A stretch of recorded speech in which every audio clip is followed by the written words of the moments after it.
Is circumcision useful or not? If it were useful, their father would have begotten them already circumcised in their mother. But the circumcision of truth, which is in spirit, has become entirely useful. So today we're going to talk about the real reason you are circumcised. And you can definitely say hemo. We're going to look at Genesis 17:7, and circumcision establishes an Elohim contract with you as circumcised. Now, if we take a look at that, you can look on here, and you'll notice that the covenant, which is actually Bereshit, my word, between me and you, will be made. And so Yod-Vave was making a everlasting covenant, an Olam covenant, to be more specific, with your descendants, and being not a god, but a Le Elohim. So that's Genesis 17. If we go to Genesis 17:10, the descendants shall be circumcised among you, every male child, or they're supposed to be karat from the assembly or whatnot, or something like that. Now, if we look here back at the notes, you'll notice that the only way to not be completely influenced by Yod-Vave is to have the shame of Ehyeh, and maybe some other shame. And even then, you can still be influenced. So if you mislead someone, that results in their death, and you become a lesion. Once you are a lesion, you'll probably get a cross tattoo.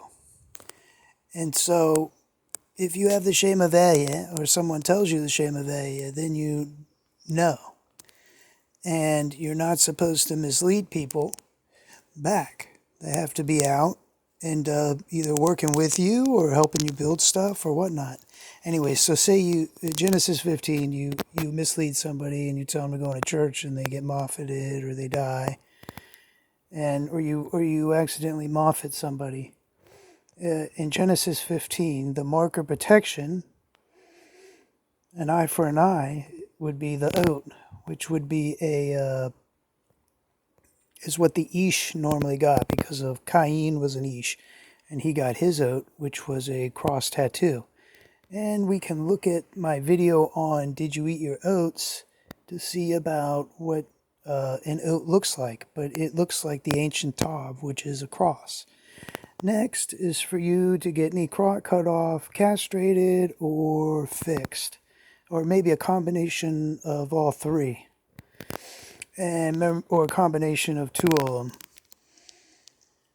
So in order for this to be done really quickly and efficiently, like at a fast food restaurant or whatnot, it'd be for you to have like an item that is kadosh in a certain shame. Now, in Leviticus 22:3 describes how you cut them off from the presence, and you have to know Ivri, and you have to know the prayer, you have to have the anointing oil from Exodus 30. You also have to have special tzitzit from Numbers 15:38, which is a special kind of blue, and on the four corners.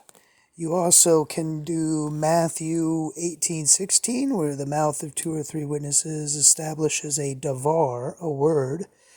And Deuteronomy 19:15, you need two or more people. Next, you can look at John 14:13 and make the request in Ivri. Now, it seems like quite a few requirements. It's trying to be kadosh, because if you're Yisrael, you have to be kadosh, because what you make would be kadosh. So you definitely need the anointing oil from Exodus 30. Now, the prayer. There's a lot of different shame that people go by. I have a video on the keys to the kingdom of heaven. You should look at that. And I would say this bottom prayer here, you could do the Lashem Yeshua.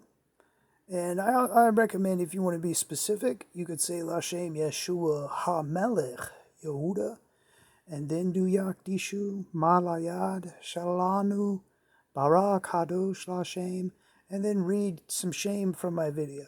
And just keep practicing or doing something until you actually make something kadosh in a certain shame.